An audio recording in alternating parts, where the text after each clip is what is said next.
14 വർഷത്തെ കാത്തിരിപ്പിന് ശേഷം ഇന്ത്യയിലെത്തിയ ഇതിഹാസ താരം ലിയോണൽ മെസ്സിയുടെ കൊൽക്കത്ത സന്ദർശനം അലങ്കോലമായി. സോൾട്ട് ലേക്ക് സ്റ്റേഡിയത്തിലെ സന്ദർശനം 10 മിനിറ്റിൽ അവസാനിപ്പിച്ച് മെസ്സി മടങ്ങിയതോടെ ആരാധക വൃന്ദം രോഷാകുലരായി. സ്റ്റേഡിയം അടിച്ചു തകർത്താണ് ആരാധകർ മടങ്ങിയത്.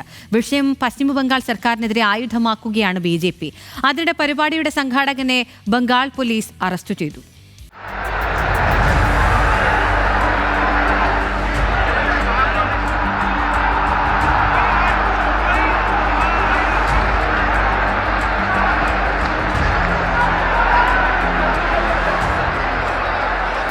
ബ്യൂണസ് ഐറിസിനെ അനുസ്മരിപ്പിച്ച് നീലവിരിച്ച് സാൾട്ട് ലേക്ക് സ്റ്റേഡിയം.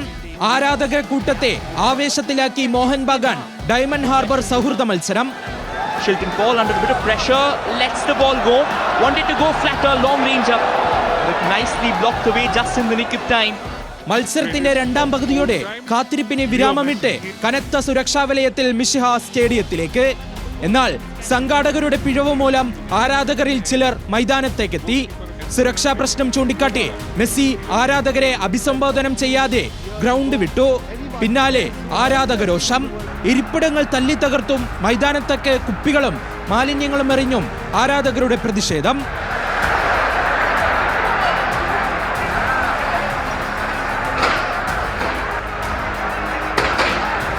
ആരാധകർ ഒന്നടങ്കം ഗ്രൗണ്ടിലേക്ക് ഇറങ്ങിയതോടെ പോലീസിന്റെ lathi charge.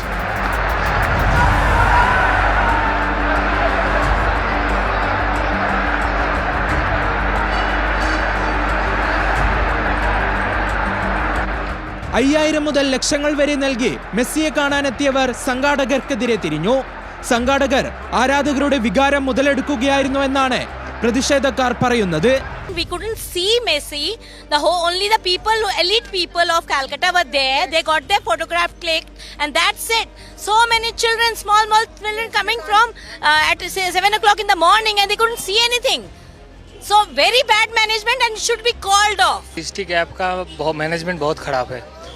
Physical ticket mandatory करके रखा है, पर मैं ऑनलाइन पेमेंट वगैरह दिखाया फिर भी एंटर करने में दिक्कत हो रहा था.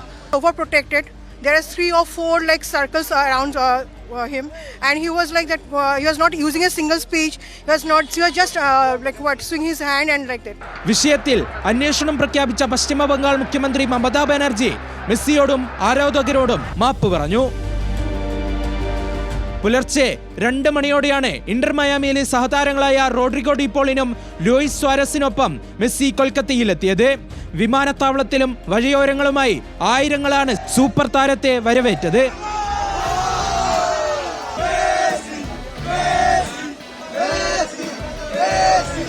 ഒൻപത് മണിയോടെ തെരഞ്ഞെടുത്ത ആരാധകരുമായും സംവദിച്ച മെസ്സി 70 അടി ഉയരമുള്ള മെസ്സി പ്രതിമയും അനാച്ഛാദനം ചെയ്തു. ഹൈദരാബാദിലെ പരിപാടികൾക്ക് ശേഷം നാളെ മെസ്സി മുംബൈയിലും മറ്റന്നാൾ ഡൽഹിയിലും പരിപാടികളിൽ പങ്കെടുക്കും. Sports desk, news Malayalam.